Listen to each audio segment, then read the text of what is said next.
Hello and welcome to the gallery.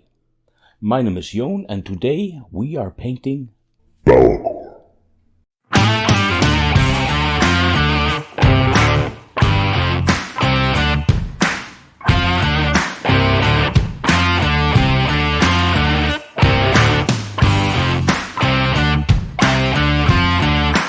Last time we started painting Belakor's base, and it was an interesting paint job, to say the least. Now we're gonna paint up Belakor himself. As you can see, we've not finished him, because this is only the first part of a two-part paint job. So let's just get right into it. This is pretty much straightforward painting that we're doing here today. Nothing too fancy, nothing too out of this world. We start out with throwing down a little bit of black undercoat here with my brand new airbrush. Finally got a new one, Badger Soda 2020, and I love it. I'm not gonna lie to you. So we threw down some black undercoat on that, and then a little bit of purple shot from underneath, just to give the black a little bit of variant. Although you might not see much of this purple once the actual model is finished, but for me painting it, it was a great assist to have it there. And then a little bit of white sandal over top. I'm using a very diluted Black Templar contrast paint here, diluted with contrast medium, and just brushing that over to darken him up a bit, because this is the Shadow Prince, the first one, and he needs to be on the dark side. So I just brush this haphazardly all over him, and then to get a little bit of detail back up, I start dry brushing.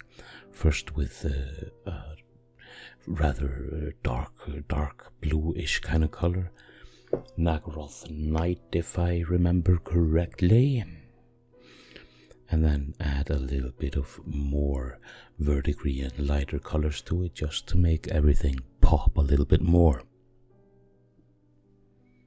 As you can see here, focusing exceedingly much on the nipples.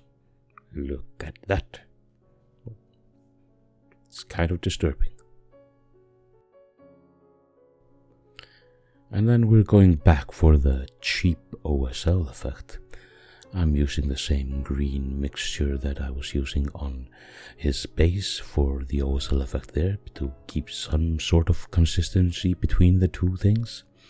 And I start by brushing it to all the sides that might face the sword, then add a little bit of lighter color to it, a little bit of more yellow to the green color, and continue on doing the same thing, focusing a little bit closer to the sword, then add a little bit of verdigris blue into that mixture, and even closer to the sword. And because we've put on all these lovely colors, let's ruin it a little bit by putting some shades on it. Nah, I'm kidding. We want the muscles to stand out, so the shadows need to be a bit deeper on him.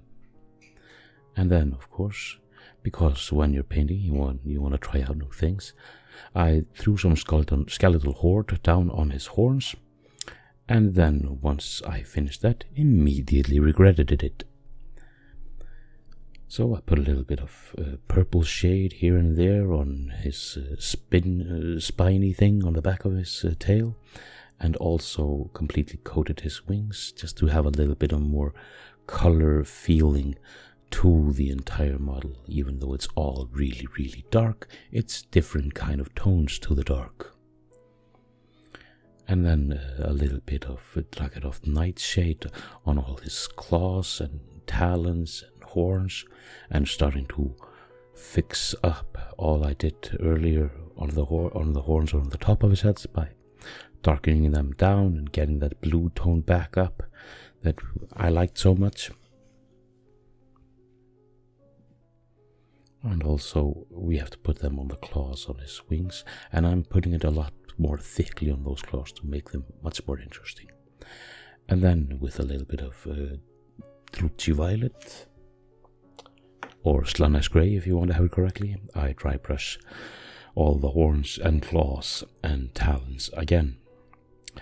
And now we're going to start on his rune. We're going to do it in a similar way that we are going to do the sword. It's going to be in a kind of warp-lighty green feel to it. So I start by diluting the paints exceedingly much. This is going to take a lot of layers, but when the paints are so thin, they flow into those crevices so nicely.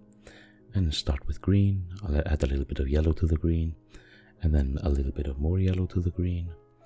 And then I start adding a little bit of verdigris to it again to cool the green down and make it a little bit more interesting. Nothing on this model was painted with pure white, or I didn't add any white to anything. Just didn't feel like it was fitting to have white on such a shadowy model. And then Slaanesh grey on his tongue. And this will be the only colored part that's not bluey greeny kind of colored, and that's the tongue. I put a little bit of contrast paint there. And now the eyes, always a dangerous bit to do. And of course, I will mess them up, because you can't do eyes without messing them up a little bit. The whites are okay, but once I put the pupils in, they went haywire. So I put a little bit of Dragon of Nightshade around the eyes. It went into the crevices and it kind of fixed the eyes up. If the eyes aren't too bad, you can fix it up by shading a little bit around, and it looks kind of nice. A little bit of Slaanesh grey here on the teeth as well, and then highlighting them with a very thinned out verdigris as well, to keep it all in the same color palette. And then throw a little bit of R-code on the tongue afterwards, and a little bit of edge highlighting on the side of the tongue, and we're good.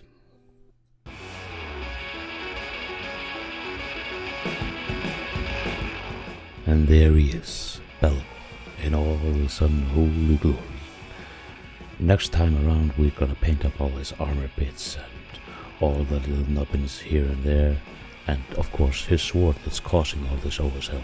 But until then, thank you very much for joining me here today. There are links in the description for all kinds of stuff. Social media, Patreon, all kinds of stuff. You do with it what you will. Like, share, and subscribe. Write it in the stars. But until next time, farewell.